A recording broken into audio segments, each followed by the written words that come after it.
Welcome to the Center for Spiritual Living Asheville podcast. In each episode, we'll delve into the wisdom of spiritual teachings, of the science of mind and universal metaphysical principles inspired by Ernest Holmes and other renowned spiritual teachers.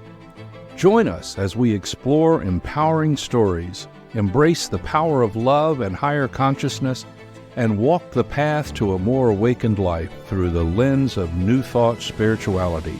Enjoy. I am just at the other end of a cold, and so the deep, sexy voice will be gone by next week. So don't get used to it. February, I call it the month of love.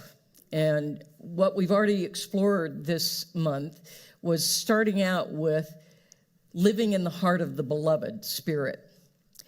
And then from there, living in the heart of the beloved. From there, we expanded to loving ourselves and loving one another. And so this week, I want to expand even further to embracing and loving our differences. Not tolerating them, but loving them, fully embracing them, being glad that we have differences. You know, I wore this jacket. I've gotten lots of compliments on this jacket, so thank you. But I wore it because I was in bed all week and I needed brightening up, right? But I also realized it fit with what I want to talk about because, look at this. So, white is okay. I put a little color. This is okay. But, look at this. The coat of many colors, and look at this, even in here. It gets more interesting, doesn't it, with all these different colors. Imagine if all the flowers were one color. Imagine if all the trees were one color. Imagine if everything in life was one color. It'd be pretty boring. But life isn't that way. Life is full of differences, full of different colors. And boy, I'm glad to know that that's true, right?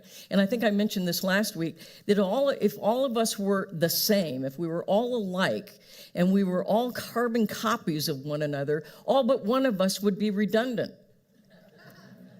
I'm praying the one would be me, but But we don't have to go there because we're all different. Even if you don't belong to one of the different groups, we're all different. Not one of us is alike. We're like snowflakes, every single one unique. And often what we do, this came up in our Better Together group last Sunday, that, when we start lumping people into groups, we depersonalize them. We don't think of them as the individuals, the human beings that they are. And then it's easy to become critical and even mean and cruel. But you know what? That's not okay. It's not okay here because that's not what we teach. And it's always a good idea to actually live what we teach. I've always found, hey, what a novel concept.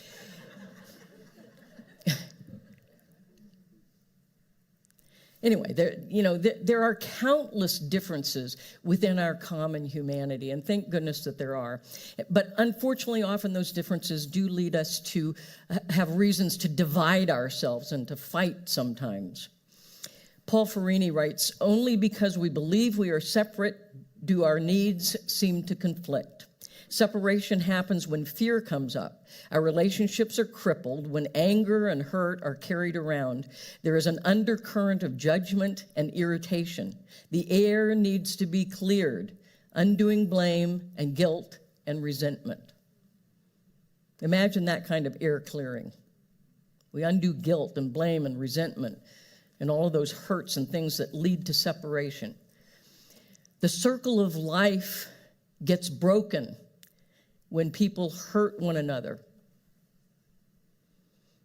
And we are called, I believe, to mend the broken circle.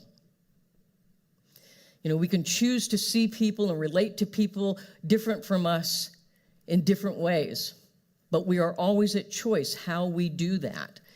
We can see them as the other, the weirdos, the ones that are wrong, or we can see them as like me, but just a little bit different and maybe even slightly more interesting.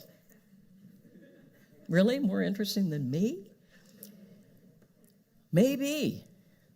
You know, I've learned some pretty interesting things from people different from me, and it has enriched my life. You know, I used to, in high school, as soon as I got home from school, I'd dump my books off at my house, and I'd go across the street. There was this little old man, Mr. Eskridge. He was a little old Jewish man, and he had survived the Holocaust. He was like a living history book, and I would go over there and sit with him for hours every day after school, and I learned way more from that man about life, history, people, love, than I ever learned in any book or any class. My life was so enriched by that man. It changed me. I hope some of you have had experiences like that. You know, likenesses and differences. It's not a either or. People are like us or they're different from us. It's kind of a both and. In my own personal experience, I don't know if I've shared this, but anyway, I was born in Germany to a German family, and I was adopted by an American family. And I came to this country when I was almost 6. Didn't speak English when I came here. I didn't realize at the time that there was a difference, you know, between what I spoke and what other people spoke.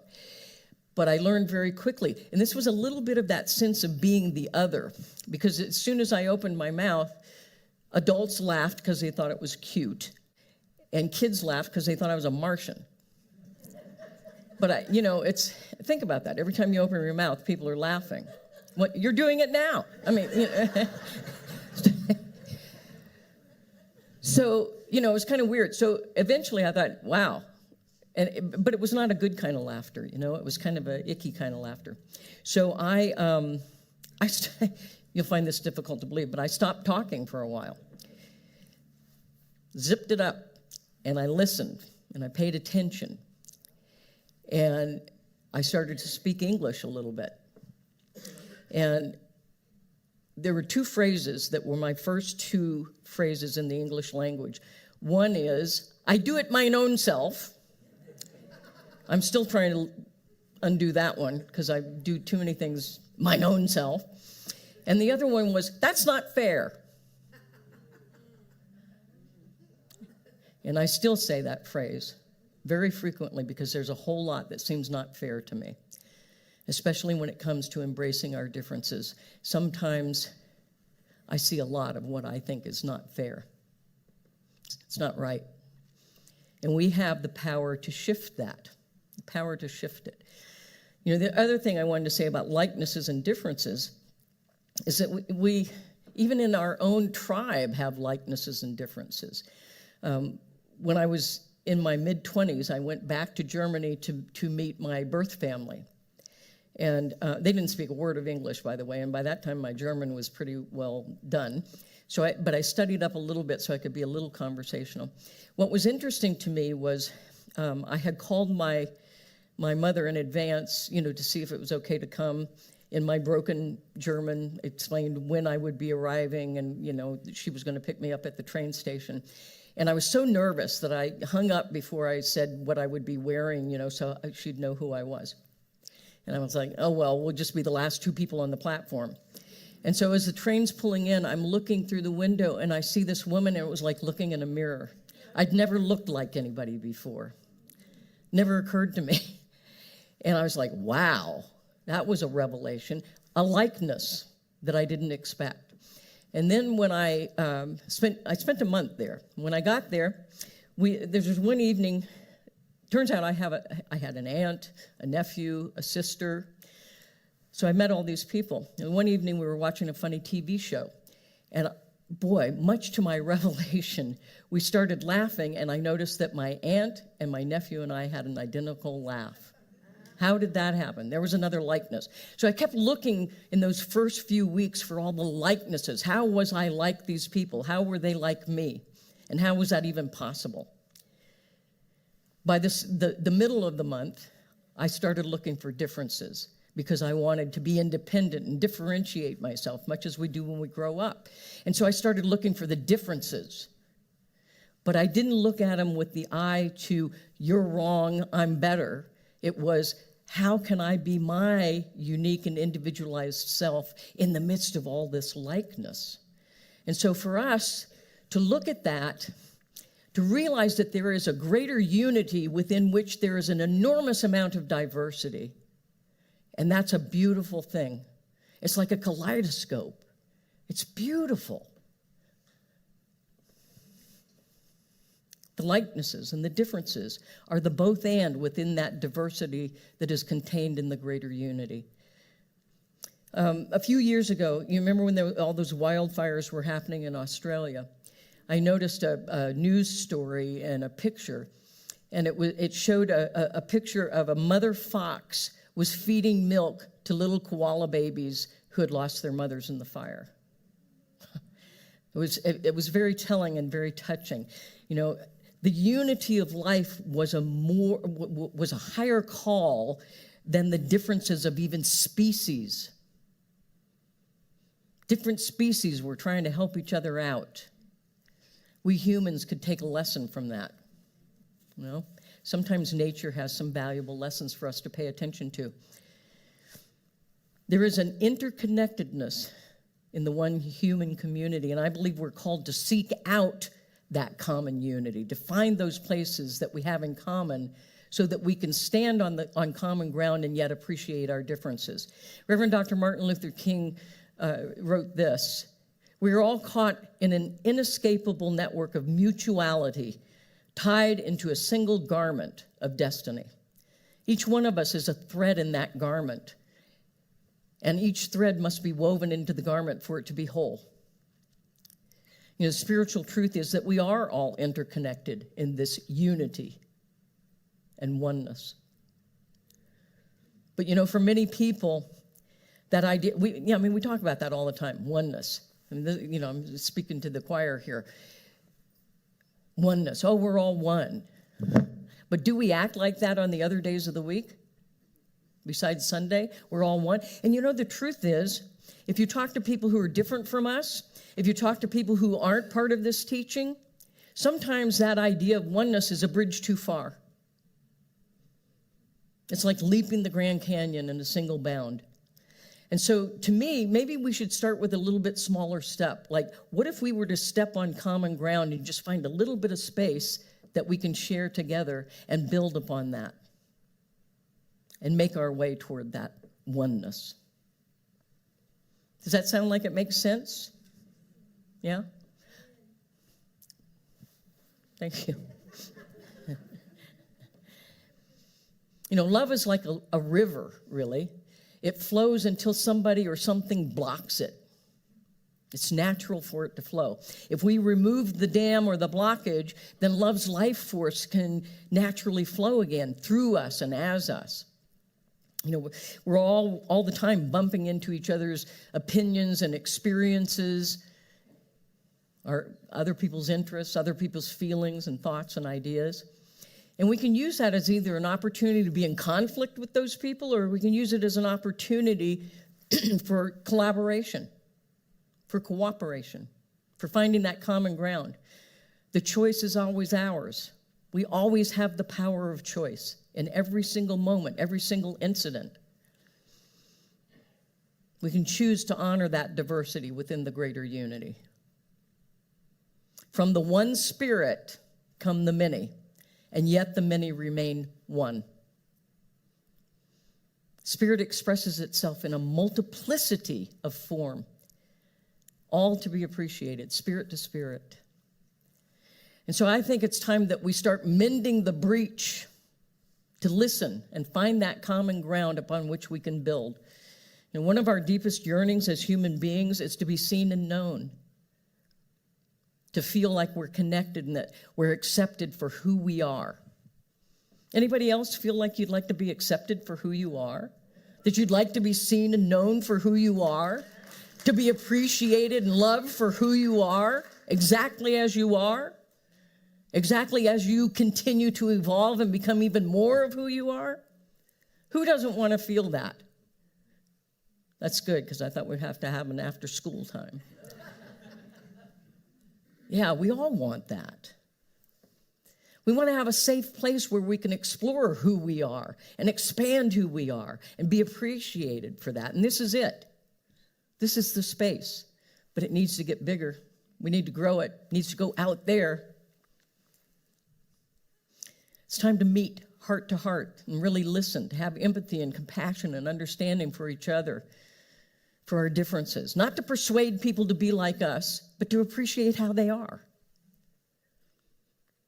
To be fully present, to really listen to the other's story, to share our experiences and stories with understanding so that we understand others. But guess what? When we share our stories and we listen to other people's stories, we begin to understand ourselves better. That's a bonus. If you knew my story, you couldn't help but love me. And if I knew your story, I couldn't help but love you. Because the things that are most personal to us also turn out to be the most universal. Our stories help to clear the debris that blocks our hearts, that keeps our hearts closed instead of open, starts to dissolve emotional charges that are negative.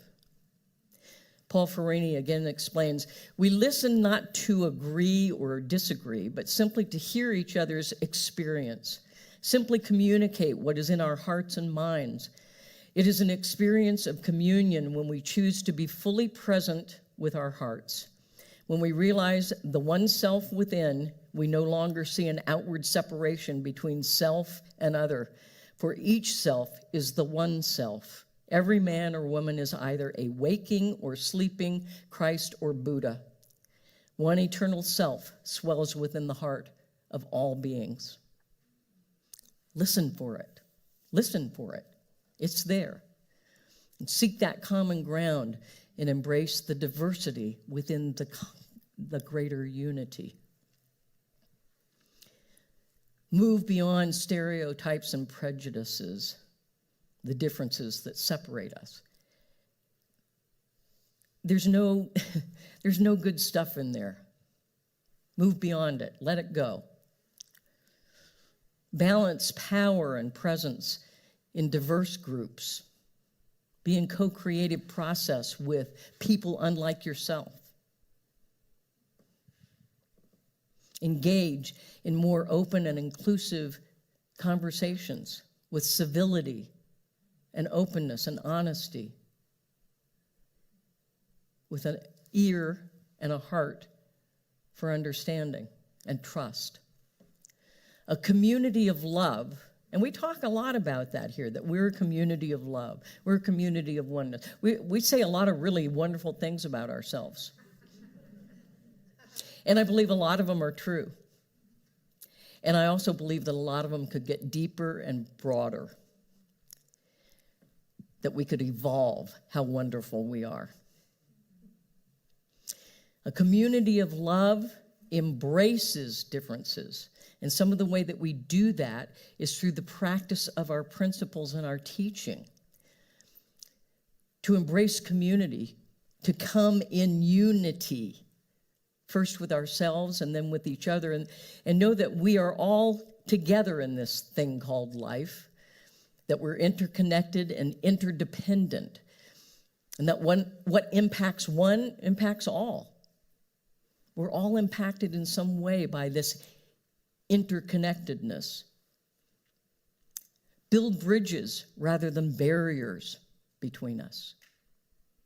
I have a t-shirt that says that. Building bridges of understanding. It was from a conference that we put on in Seattle. And we brought people from all different spiritual traditions together. And we built bridges. It was powerful. It was a powerful, powerful experience. But we need to build more bridges. Some of those bridges are falling down. They need to be repaired. We can do this through collaboration, to find that common ground and work together so that we all win.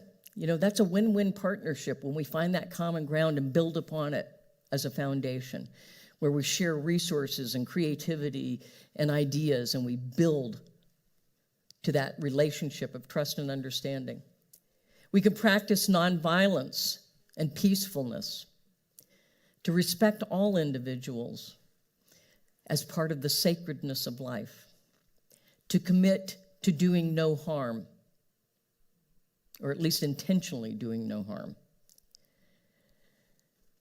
to engage with one another, to listen, to truly listen for understanding and compassion, to dissolve the obstacles that stand between our hearts and build those relationships that make the world a better place, to bear witness to one another, to empower, to encourage, and to invite the experiences and the expression of each other's authentic presence, to honor the values and opinions of others, even if they differ from our own, and to honor humanity and all people through understanding and appreciation of the ways that we're different. I don't know about you, but I kind of like to live in that world. And it's simple, but it's not easy. It's not real complex, but it doesn't appear to be easy for human beings to quite get there. And so be gentle with yourselves, be willing to take some baby steps, and then take some bigger leaps. And pat yourself on the back for trying. And if it's not perfect, it's okay. It's a process. What do they say in the 12th step? Progress, not perfection. We'll get there. We'll get there. But we've got to start. We've got to start embracing all of humanity, not just the ones we like or the ones that are just like us. You know, what if, for example, what if we decided to understand, appreciate, and embrace differences? You know, we've historically liked to think of America as a melting pot, almost like this big vegetable stew that's all stirred up and mixed up and becomes a whole nother flavor. Personally, I like to imagine America as more of a big old mixed salad, where all of those ingredients maintain their individual flavor while being all mixed together. You know, where you can taste the tomatoes and the carrots and the celery and the hearts of palm, but it's all together, working together, right? I mean, actually, I was going to say, can you imagine a salad where all the things are separated? Actually, I can. There's some restaurant that serves salad that way. It's all in clumps. I'm like, dude, where's the mix?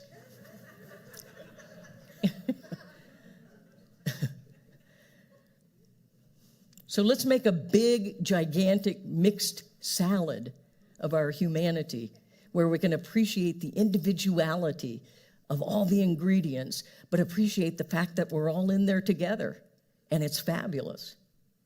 I'm getting hungry. Enjoy all the differences. Enjoy all the different flavors. Enjoy all the different colors, right? Our Science of Mind teachings encourage us to live our values and principles, not just read about them, talk about them, think about them, but actually to live them. We are a center for spiritual living. Let's be that, so that each one of us individually can be a center of spiritual living. And together we are Center for Spiritual Living, Asheville, where we are a gigantic mixed salad. And I think we may be missing a few ingredients, so let's bring them in. Imagine our nation, imagine our world living these principles of oneness and unity. Imagine that world. And imagine a world without the divisions of race and religion and nationality and ethnicity and on and on and on and on and on, all the differences, all the separations. And imagine racial and economic and educational equality and justice. But I would say to you today, and I'll say it to you every day, don't just imagine it. Act and make it so. starting one person at a time. You can do a lot more than you realize. You're that powerful because you are an expression of the one Spirit, just like everybody else in this room and beyond this room, every single one of us. We create a world that works for everyone and all creation when we value, embrace, and celebrate the individual uniqueness and contribution of all people as they express through differences of gender, ethnicity, culture, history, experience, talents, sexual orientation, and so much more. That's how we create a world that works. Who wants to be in it with me? Yeah? Good. We're going to do it. Blessings on your journey of embracing differences. Let love lead the way to common ground upon which we rediscover our unity and oneness. And together we say, and so it is. We hope you enjoyed this enlightening voyage with the Center for Spiritual Living Asheville podcast series, filled with metaphysical talks inspired by the science of mind teachings of Ernest Holmes and other renowned spiritual teachers. If today's exploration resonated with you and you'd like to support the continuation of this insightful journey, please consider making a donation. Your generosity helps us to continue to share these transformative teachings. To contribute, check the episode's description for a link to our donation page. Every contribution, no matter the size, makes a meaningful impact. Remember, you are not alone on this journey. Connect with us on social media, share your thoughts, and join our community at our live events whenever you're able. May your mind be expanded, your heart opened, and your journey be filled with the profound wisdom of these spiritual teachings.